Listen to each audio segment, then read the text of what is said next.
वो उस रोशनी की ओर बढ़ा और उसे एक अजीब सी गुफा दिखाई दी जिसमें से पीली सी चमक आ रही थी। वो थोड़ा घबराया लेकिन फिर अंदर गया।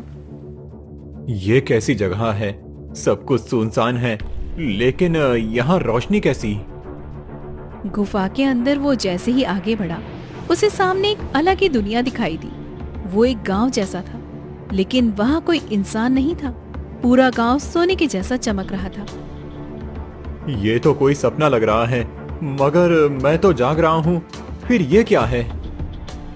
अचानक दो सिपाही आए और रामधन से बोले, तुम कौन हो और यहाँ कैसे आए? मेरा नाम रामधन है। मैं गरीब किसान हूँ, रास्ता भटक गया हूँ। राजा के पास चलो, वो तुमसे मिलना चाहते हैं। रामधन डरते हुए उनके साथ महल की ओर चल पड़ा।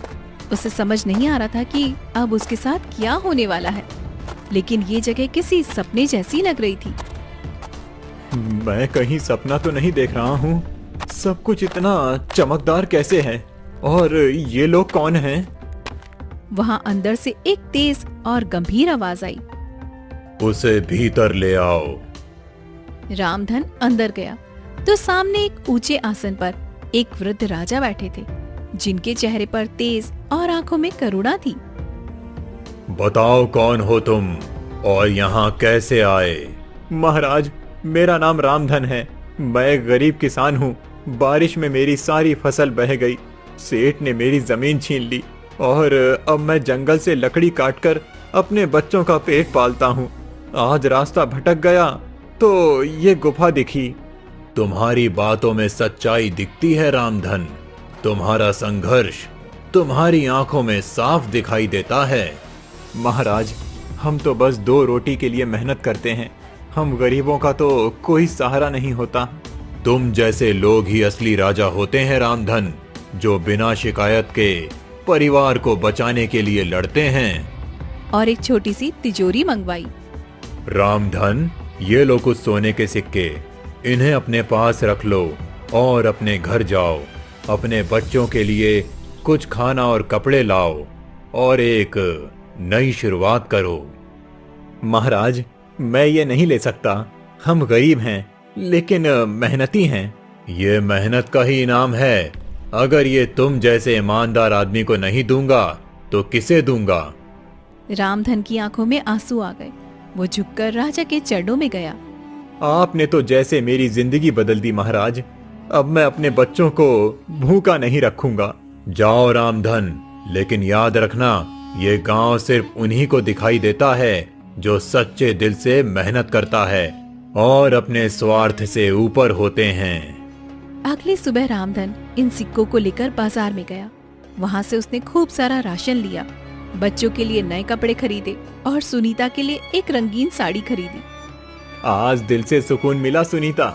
बच्चों के चेहरे पर जो मुस्कान देखी है, वो सब कुछ भूल जाने जैसी है। अब लगता है जैसे हमारा भाग्य सच में बदल गया है, लेकिन इन सिक्कों से कर्ज चुकाना भी जरूरी है जी। उसके हाथ में सिक्कों से भरी थैली थी। सेठ जी, ये लीजिए आपका कर्जा। पूरा चुका रहा हूँ। एक एक सिक्का मेहनत से आया है। रामधन, ये सब कैसे हुआ? अचानक तू इतना अमीर कैसे हो गया? कहीं चोरी तो नहीं की? सेठ जी, मैं गरीब हूँ, लेकिन चोर नहीं। मेहनत की है और भगवान की दया से ये मिला है। तू ये सब कहानी मुझे मत सुना। अब अगर तुझे कर्ज चुकाना ही था तो पहले क्यों नहीं चुकाया? अब चुका दिया सेठ जी, और अब आप मेरी जमीन के कागज भी लौटा दीजिए। जमीन के कागज लौटाए और रामधन वहाँ से निकल गया। पिताजी, अब क्या हम फिर से उसी खेत में काम करेंगे? हाँ बेटा, अब वो खेत फिर से हमारा है। अब हम उसमें मेहनत करेंगे, लेकिन एक और सपना भी है। सपना कैसा? मैं बस सिर्फ खेती नहीं करूंगा, लकड़ी बेचने का छोटा कारोबार भी शुरू करूंगा। जंगल से लकड़ी लाऊंगा और गांव में बेचूंगा। रामधन ने 2 दिन में लकड़ी बेचने का एक ठेला बनवाया और अब हर सुबह जंगल जाता और शाम को बाजार में बेचकर लकड़ियों को घर पे लौटता। धीरे धीरे उसके पास पैसा भी बढ़ने लगा और गांव वाले भी अब उसे सम्मान की नजर से देखने लगे। देखो, रामधन अब अमीर हो गया लगता है भगवान की कुछ खास कृपा हुई है इस पर। लेकिन सेठ हरिराम को चैन नहीं पड़ा। वो रोज सोचता कि आखिर रामधन के पास अचानक इतना धन कहाँ से आ गया है। उसने ठान लिया था कि अब वो इस रहस्य का पता लगाकर ही रहेगा। रामधन, अब मैं चुपचाप नहीं रहूंगा। मुझे भी देखना है ये पैसा आया कहाँ से। जरूर कोई राज है। एक दिन रामधन फिर से लकड़ी लेने जंगल गया और उसी रास्ते पर चला गया जिससे गुफा की ओर जाया जाता था। लेकिन पीछे पीछे सेठ भी छिपकर उसके पीछे आने लगा। आज फिर उसी रास्ते से जाऊंगा। राजा जी को धन्यवाद तो देना ही है। तो यही है रास्ता।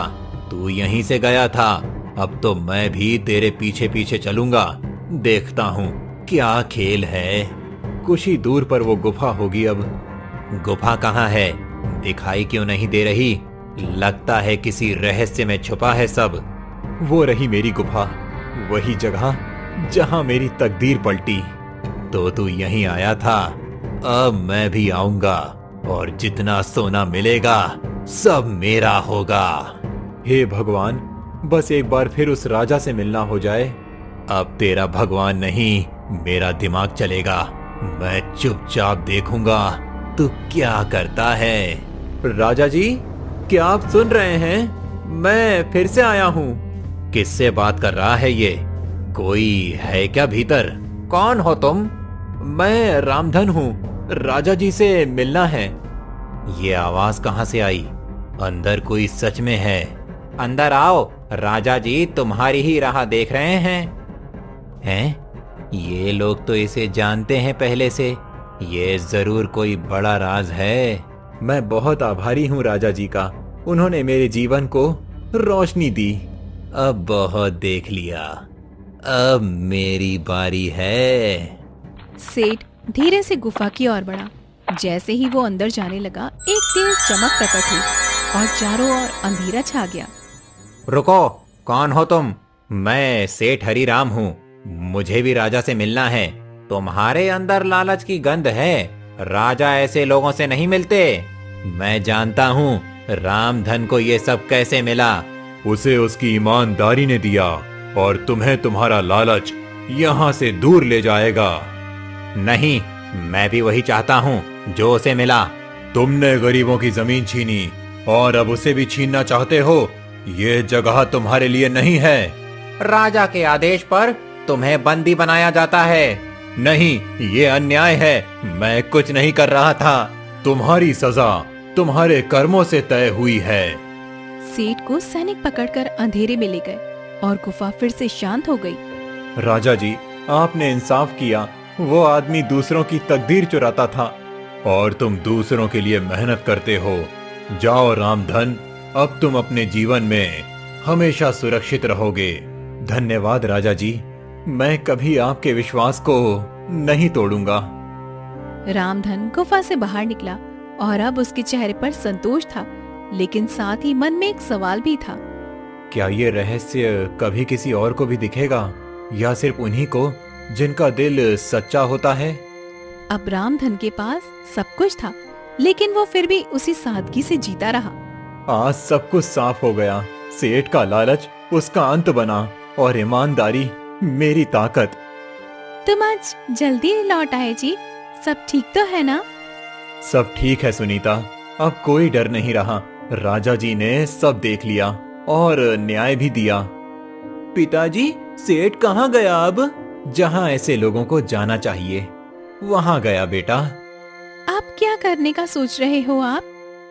अब गांव में छोटा सा व्यापार शुरू करूंगा। लकड़ी और कोयले का एक गोदाम खोलूंगा और गांव के लोगों को भी काम दूंगा। अगले दिन से रामधन ने एक छोटी सी दुकान किराए पर ले ली। कुछ लकड़ियां जंगल से लाकर वहां पर बेचना शुरू किया। लोगों को अच्छा सामान मिला और रामधन को मेहनत की इज्जत मिलने लगी। रामधन भाई, तुम्हारा माल तो बढ़िया होता है। अब हमें बाहर नहीं जाना पड़ता। और भाव भी ठीक देते हो, दिल से व्यापार करते हो। हम तो सबके हैं भाई। जब हम भूखे थे तब भी गांव हमारे साथ था। अब हम थोड़ा कुछ कर सकें तो वही सबसे बड़ी बात है। गांव में अब लोग रामधन को सम्मान से देखने लगे। जो कभी सबसे नीचे था, अब सबसे ऊपर बैठा करता था, लेकिन फिर भी जमीन से जुड़ा हुआ था। तुमने सब कुछ सच में संभाल लिया रामधन। मैं बहुत खुश हूँ तुम्हारे लिए। नहीं सुनीता, भगवान ने हम पर भरोसा किया और हम